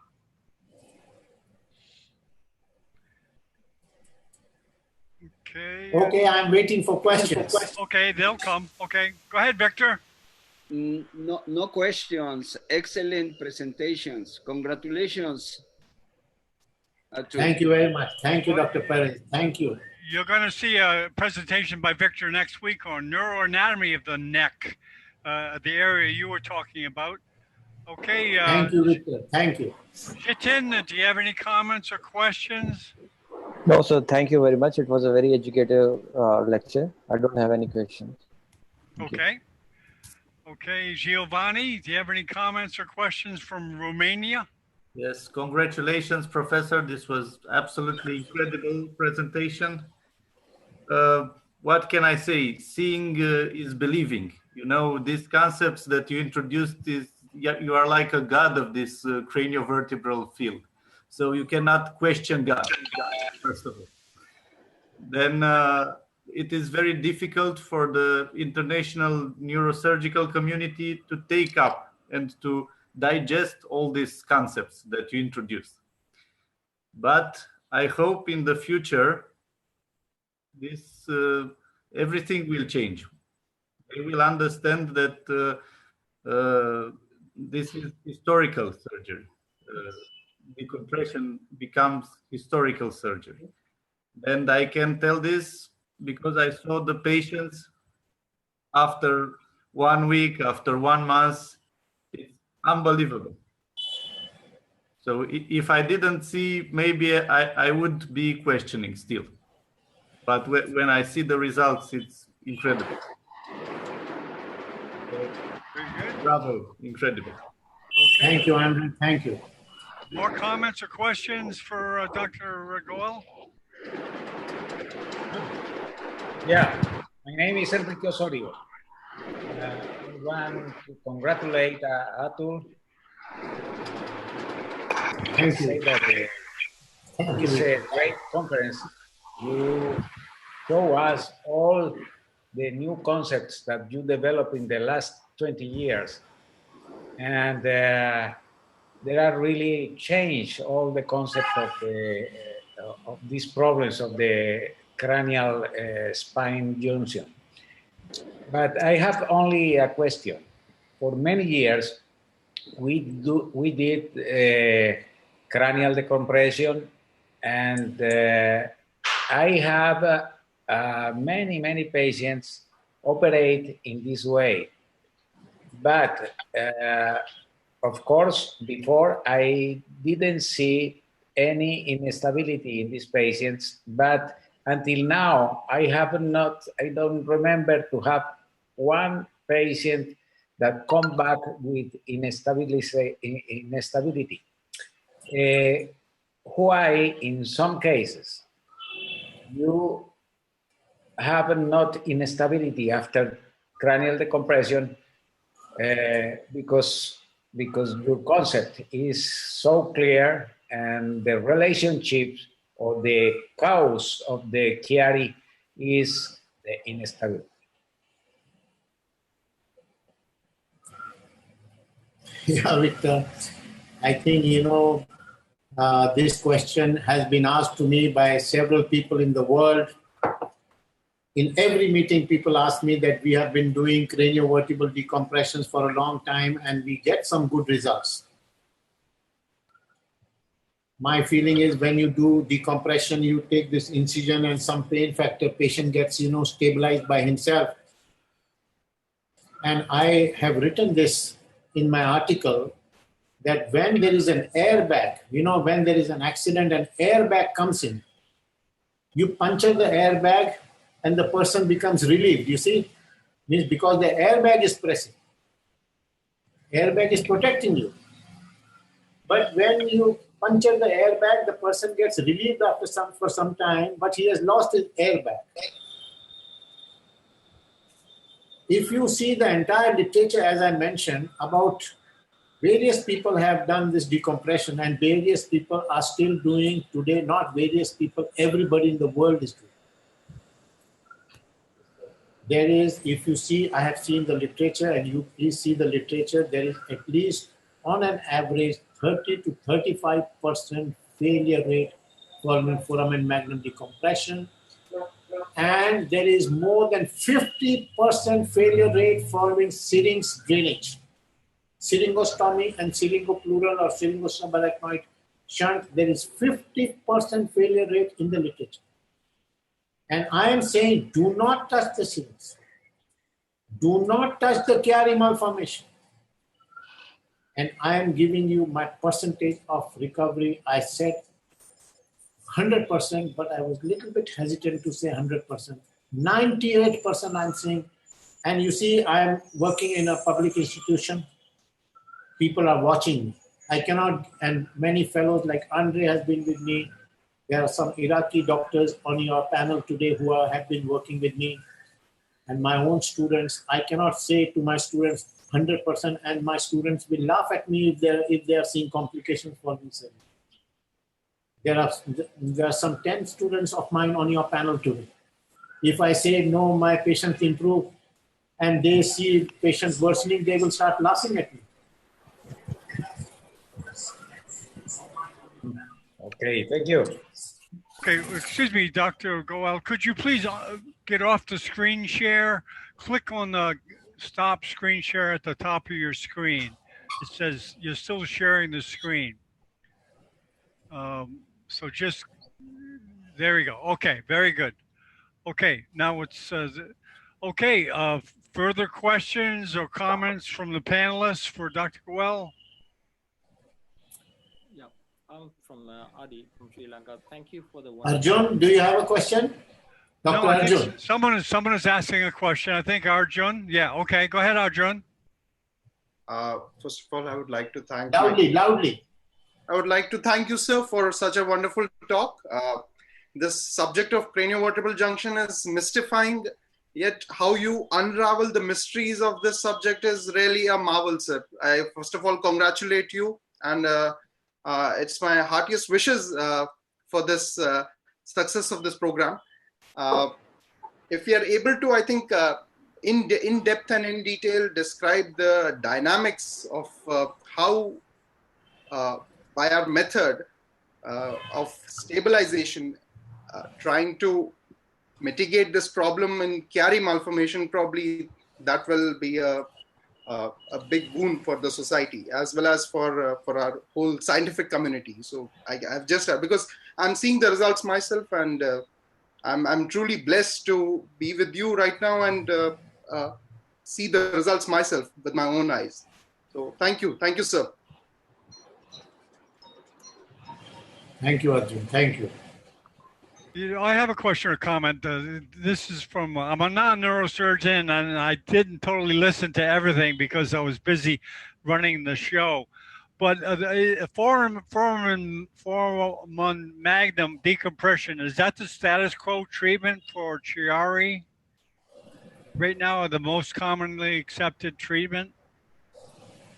Yes, of course. That is what I mentioned, that Chiari decompression or foramen magnum decompression is the most, not the most, it is the worldwide accepted treatment, worldwide. Okay. And, you know, I am now talking and giving lectures all over the world on this subject. And there are some followers of mine. And now I am actually, throughout the world, I am getting patients where the foramen magnum decompression has failed from all over the world. Okay. The issue is, the problem, John, is that to perform this operation of C1, C2 fixation, not many people can do this operation. And in the presence of syringomyelia, in the presence of basilar invagination, in the presence of Chiari malformation, C1, C2 fixation becomes quite a difficult operation. And foramen magnum decompression is when you can easily do. You can ask your resident to do foramen magnum decompression. That is the easiest of all neurosurgical operations. So because foramen magnum decompression is so easy, and because C1, C2 is so much difficult in such cases, not many people, are very enthusiastic about it. I am giving you my concept because I am doing C1, C2 fixation for last 30 years. I described this technique of C1, C2 fixation in the year 1988 was my first, we did first time this operation, 88. And in 1994, I published this article. And this technique, I am very familiar, so I am doing this. Okay, Chiari just joined us, and I guess both you guys are challenging the status quo as far as accepted neurosurgical treatment. I can see Ip now on the screen for the first time. There he is. And okay. Ip has been one of the very big promoters of this neurosurgical TV. And he got me on this TV last time with AV malformation, my lecture. And I hope you were listening to this lecture. And I will be most interested to hear your comments, Yeah, I just landed in Istanbul and checked into Hilton just right now. So I was hearing it through Facebook Live. Whenever I was in the airport, I was hearing it through Facebook Live. And I'm aware of your work, your monumental work, which really changed a lot of paradigms in CV junction surgery. As you say, EC is not always the best option. This was what I was telling in Naples just now. Unfortunately, amongst the neurosurgical circles, people think that EC is the best. So I salute you for doing this. As you said, C1, C2 is a very difficult surgery.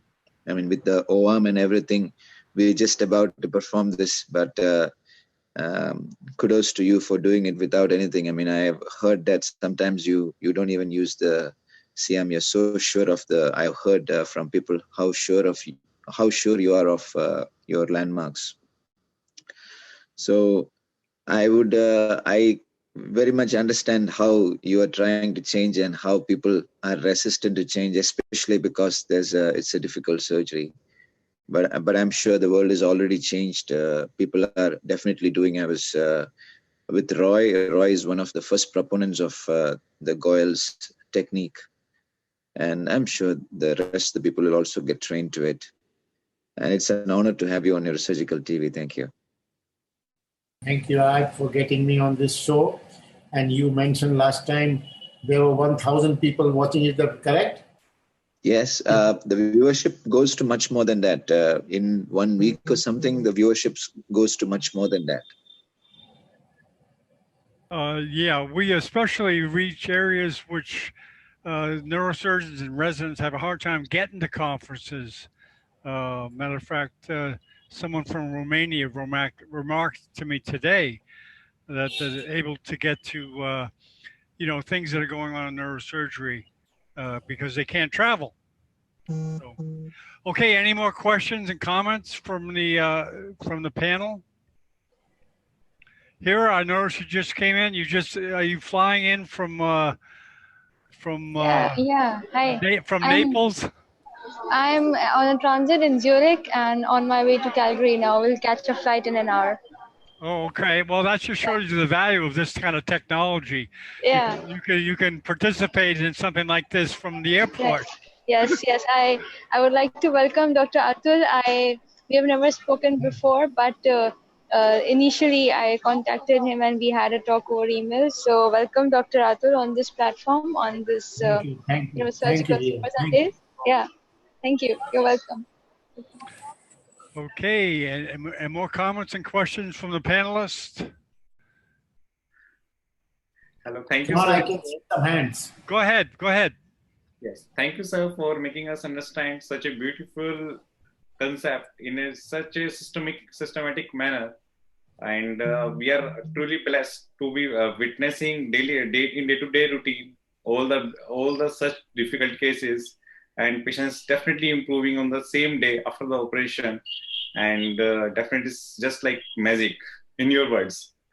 So one more thing, my colleague is having one question. Ahmed, yeah. Thank you, Dr. Goel, for this nice lecture.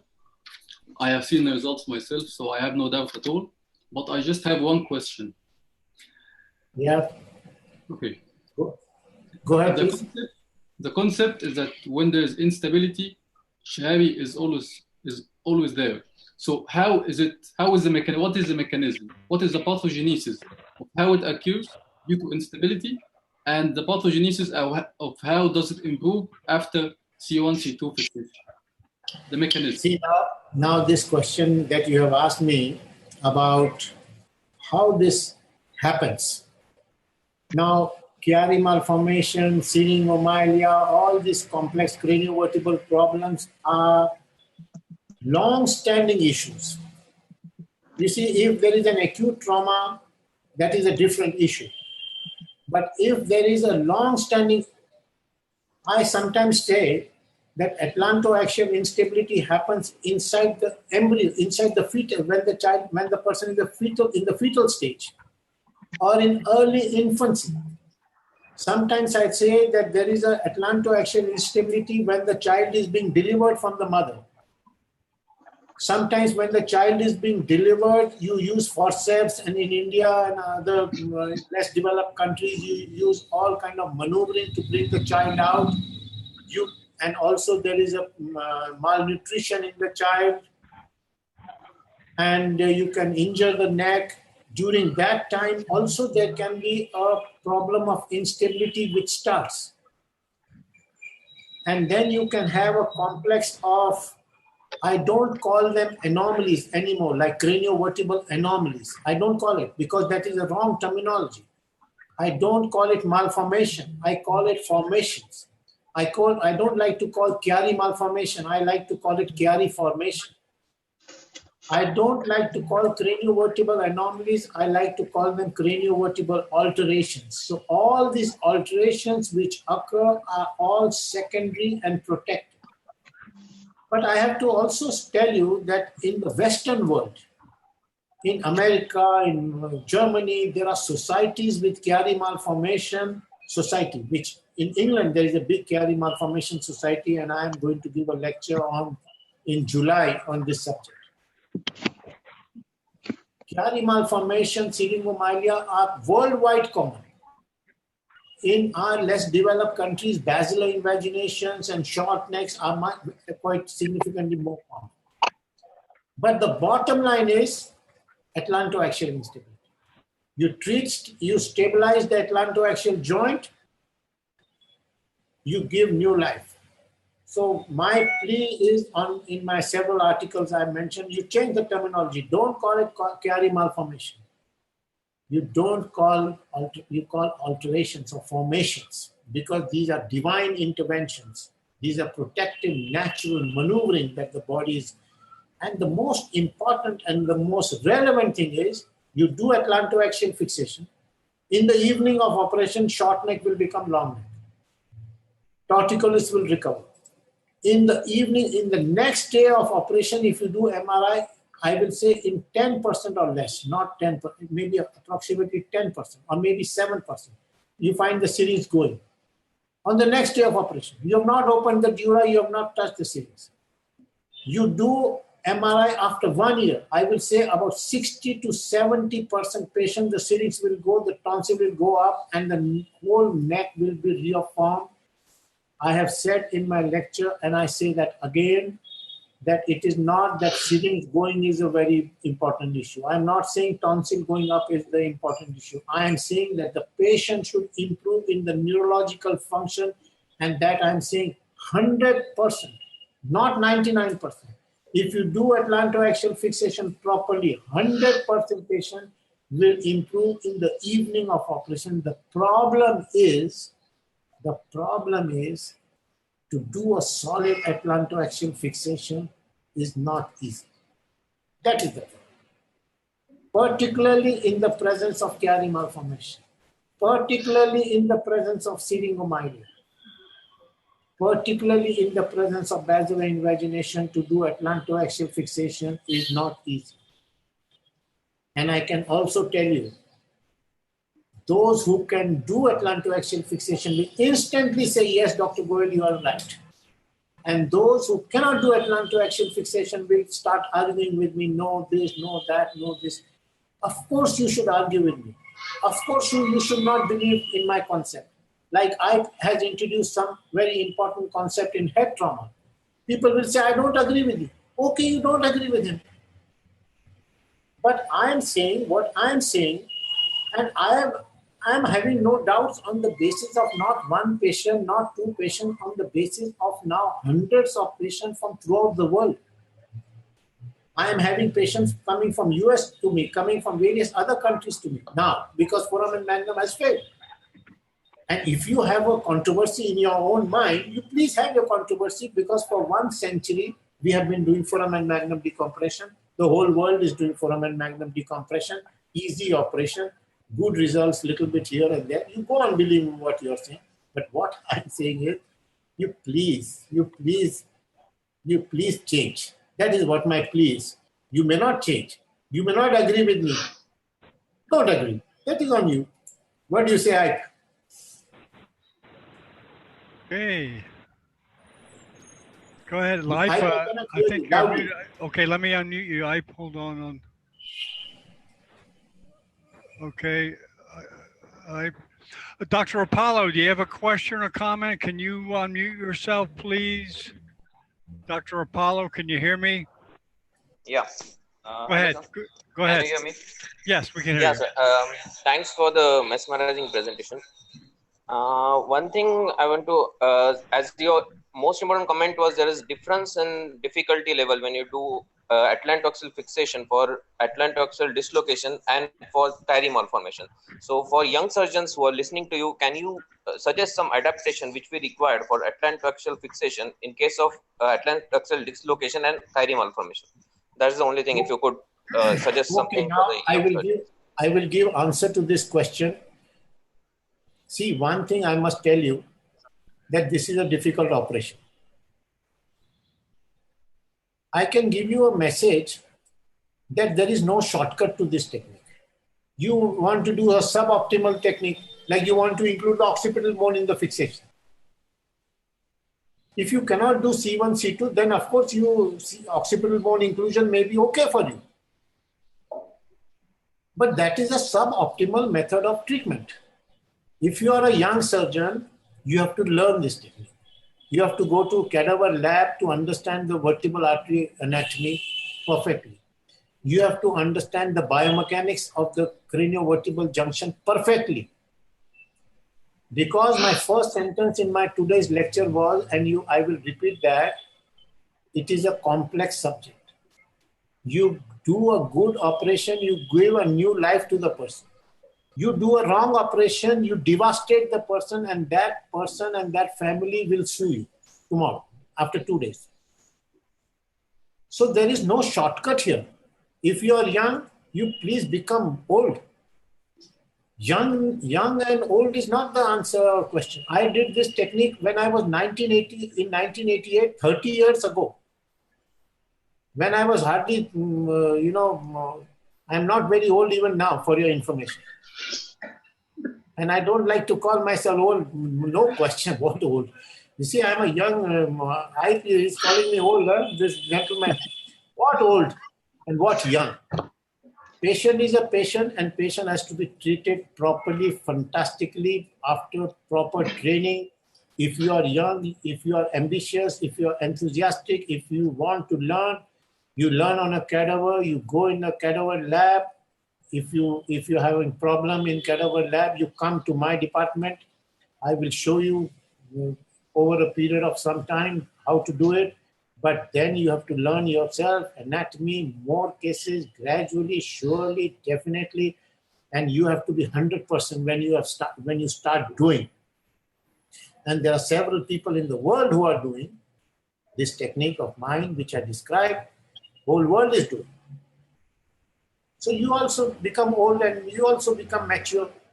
You cannot give this excuse, okay, I was young, so I devastated the patient. I killed the person.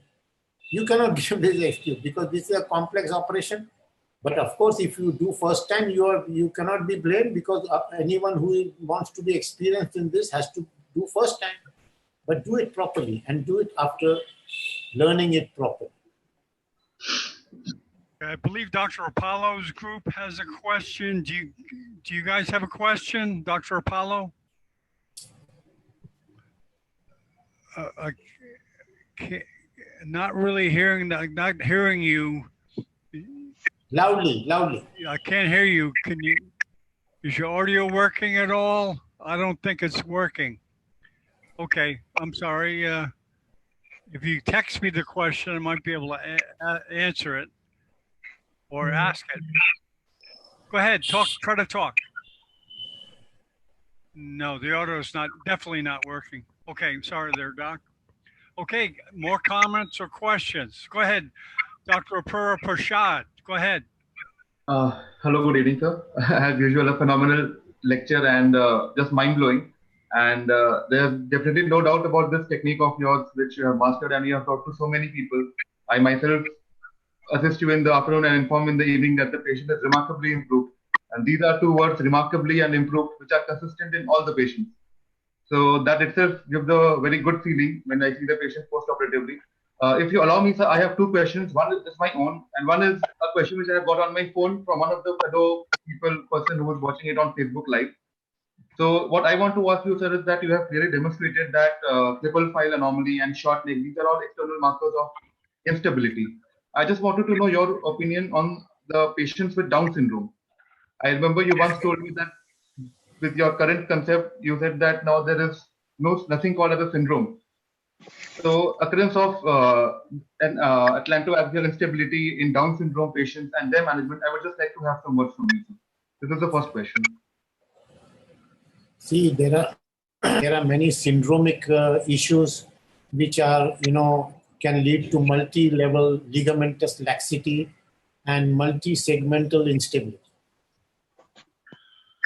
My another very important sentence in my lecture was Atlantoaxial joint is the most mobile joint of the body. And atlantoaxial joint is the most potentially unstable joint of the body because of its constitution, because it is round and flat. And it has multiple ligaments. So in Down syndrome, Morquis syndrome, and various other pediatric syndromes, there is excessive ligamentous laxity. And multiple joints can be affected, but the most important and most frequent joint which is affected is atlantoaxial joint in Down syndrome. And in Morquis syndrome, also atlantoaxial joint is affected. And in there are various syndromic issues where multiple joints can be affected. And you have to treat, whichever joint is affected. In Down syndrome, I have treated several patients with Down syndrome, several with Morquis syndrome. Atlantoaxial joint is the most common joint. Even in pediatric syndromal children, I have found inclusion of multiple joints is not a good idea. Atlantoaxial fixation is the issue. In Down syndrome, I have very rarely fixed multiple joints. Oh, thank you, sir. Okay. Thank you, sir. And so the second question which I have got from one of my friends who is watching your lecture live is that every one of us are 110% convinced that occipital cervical fixation is suboptimal and should not be done. And posterior C1, C2 fixation is the answer for the treatment of Chiari malformations. What they want to know is what are your views on anterior stabilization, because of late there are some proponents of anterior stabilization in cases of odontoid fractures and instability. So they want to know what are your views on anterior fixation of the C1, C2 joints. See, this is also a complex, I have to tell you, now you are asking my views, okay? And yes, my views are completely strong and very, very, I believe in what I say. And whenever I say, many of you know that I don't want to please or displease anybody who is doing anterior surgery. I don't want to argue with them, but I have to give my view. You are asking my view. And I am saying, if you realize human body is a standing human posture, all your muscles are behind here. All your muscles are behind. Anteriorly, there is a very thin, longus cola is a thin membrane. It's a thin membranous muscle. The whole movement, the whole entire gamut of movement is extensor dominant in human body. If you want to stabilize, all your muscles are here. Yes. You stabilize from front and leave all the muscles intact, I can tell you. You do any kind of fixation from front, these muscles will break those implants unless you are extremely lucky in 10 days. Unless you are extremely lucky. And I believe in this. My concept is very clear. If you want to do stabilization, you don't play around. You have a good philosophical understanding. You see, this is a huge subject. This is not there are some people and they can get disturbed when I say no, anterior is wrong and this and wrong. You know that people can get disturbed. But people disturb is people disturb. You are asking me and I am giving you that answer that if you have to stabilize craniovertebral junction, you have to not only stabilize the joint, not only stabilize the pillar or the fulcrum, but you have to devour, you have to remove all the muscles which are acting on the joint from behind. You have to cut all the C2 spinous muscle. They will pull the C2 spinous process to an extent that any flimsy implant from front can be broken. And I will not believe if somebody is saying that I have done anterior fixation and my implant is all right for 2 years or 3 years. If they have, I know that people are showing that, yes, I have done and it is successful, I will say they are lucky. That is my little bit radical answer to your question. Okay, Thank you so much. Okay, I have another question from a group of neurosurgeons from Iraq. They ask about the fusion time and how long. Now, my friends from Iraq, I have to answer this question with a gun in my hand.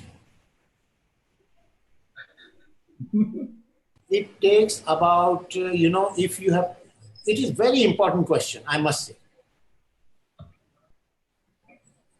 You have to prepare the bone properly, drill the bone of the area properly, and introduce lot of bone graft in the region. And you have to introduce bone graft within the joint cavity, okay? If you introduce bone graft in the joint cavity and introduce bone graft behind, and you give a good stabilization, your implant will hold the bone graft for 1 month. And after 1 month, bone fusion will hold the bone graft. Not even 1 month, maybe 15 days. 15 days, the implant will hold the region to fuse.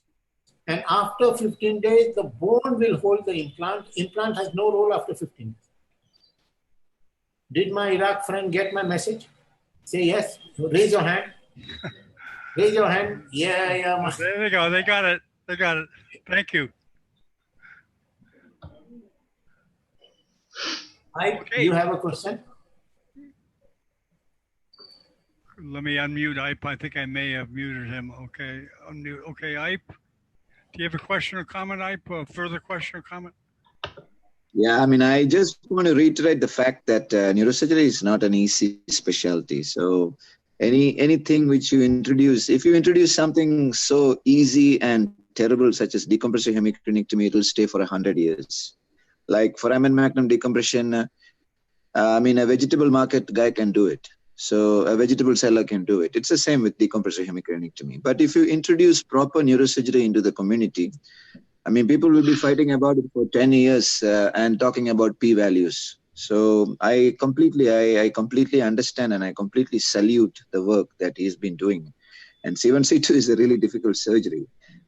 So, I mean, the young people in neurosurgery has to understand one thing, that no neurosurgical procedure, a light neurosurgical procedure which saves lives is easy. So, I mean, if you go the UK way and say that, the easiest things should be standardized.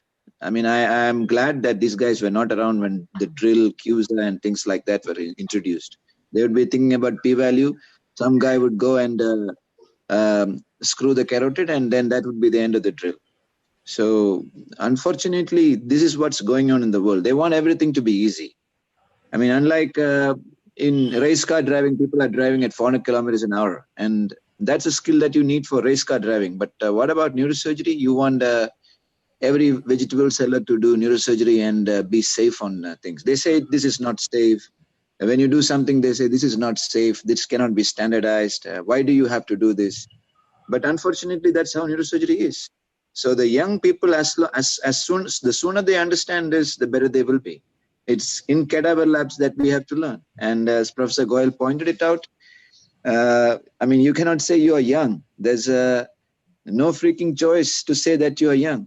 You go learn it in cadaver lab, and maybe you can, of course, you can make a few mistakes. That's allowable. But you keep on making the same mistakes for another 20 years, and 20 years will just rush away. I still remember the time when I used to write as a final year to Professor Goel.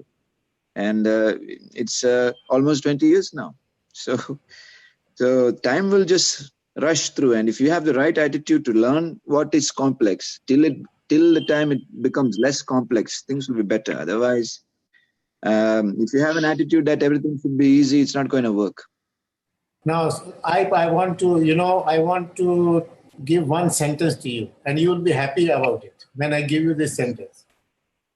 Are you listening? Yes, sir. Yes.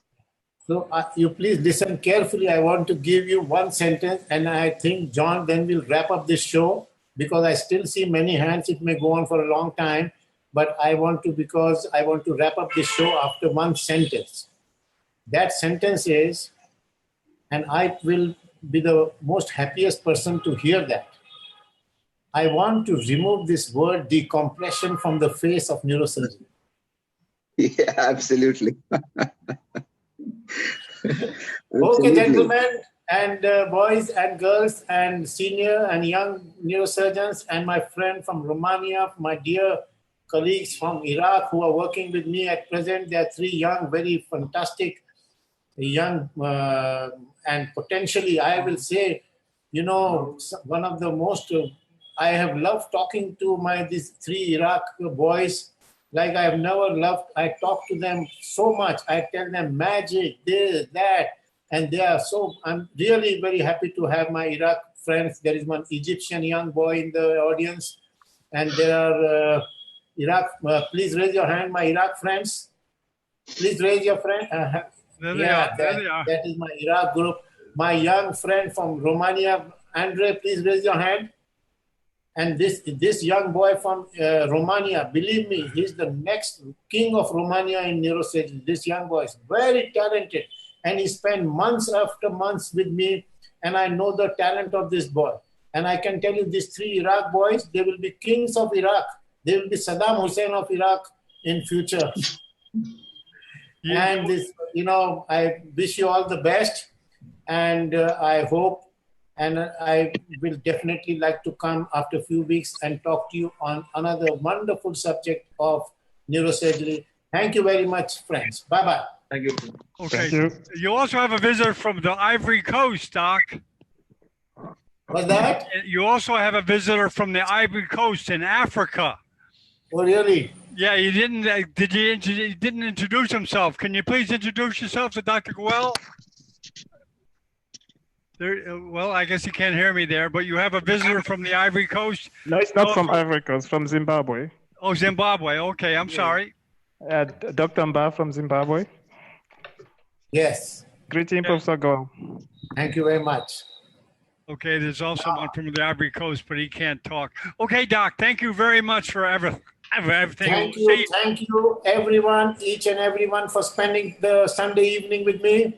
And I will come back to you with another sensational subject after 2 or 3 weeks. Bye-bye to all of you. Bye-bye. Thank you, sir. Thank you. Okay, we stop recording. You guys can hang out and just network. Thank you. Thank you, Dr. Bennett. Thank you so much. Okay, very good. Very good. You don't have to go. You can hang out. You know, there's a doctor from the Ivory Coast. Can you hear me? Can you hear me okay? Neurosurgery. Yes. Yeah, John, okay, there you are. Okay, I'm sorry. I wanted you to meet Dr. Goel, but I guess he's not here. But you're from the Ivory Coast, correct? Yes, fine, yes. Thank you very much for coming. It's so hard to get a hold of people from your part of the world. Yeah, it's a pleasure for me. Yeah, that's great. You look like you have a good connection. You have a good internet Okay. connection. The next time I was supposed to ask something, but it's fine. You know, we just had a conference last week in Ecuador. You remember me? Yes, yes, of course. So we're just talking about the new option treatment about Chiari Malformation in syringomyelia. So it will last. Next time I'll be asking it, you know. Yeah.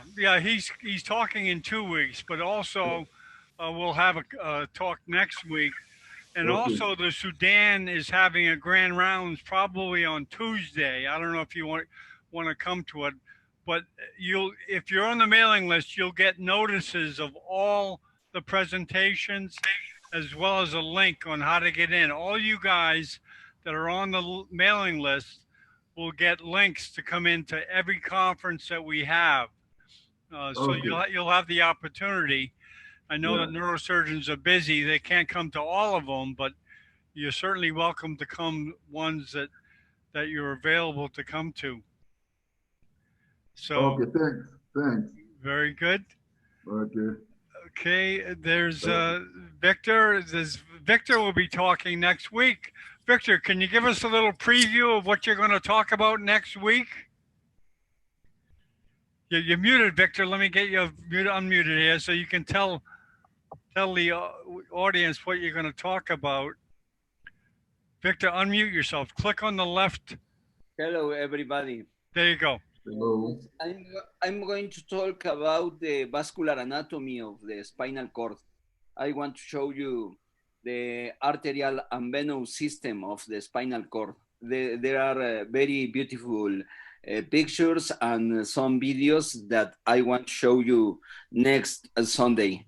Thanks a lot. You want to give us a little preview, Victor? That will be in Spanish or in English? Excuse me? No, in English. English. In English. Oh, fine. Yeah. Victor's bilingual. It helps. Now you're trilingual, right? You speak French, Arabic, right? French, Spanish, and English. French, Spanish, and English. You're multilingual. Is possible to put some video?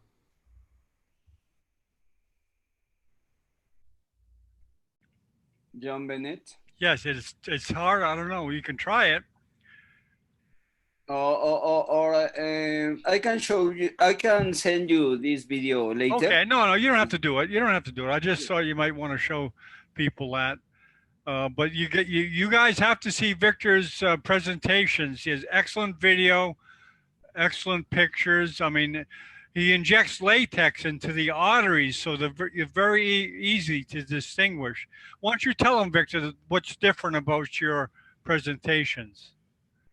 Well, I think the videos are much better because, you know, if you see a good video about this, it's much better to understand the complex vascular anatomy of the spine. So that's a reason. If a video is much better. So I have several videos about this topic. Okay, very good. Very good. Okay, gentlemen, I guess we'll be signing off. Thanks everyone for coming. And, have a nice day. And you'll be getting news on our next presentations. Thank you, Iraq. Thank you from everywhere you guys came.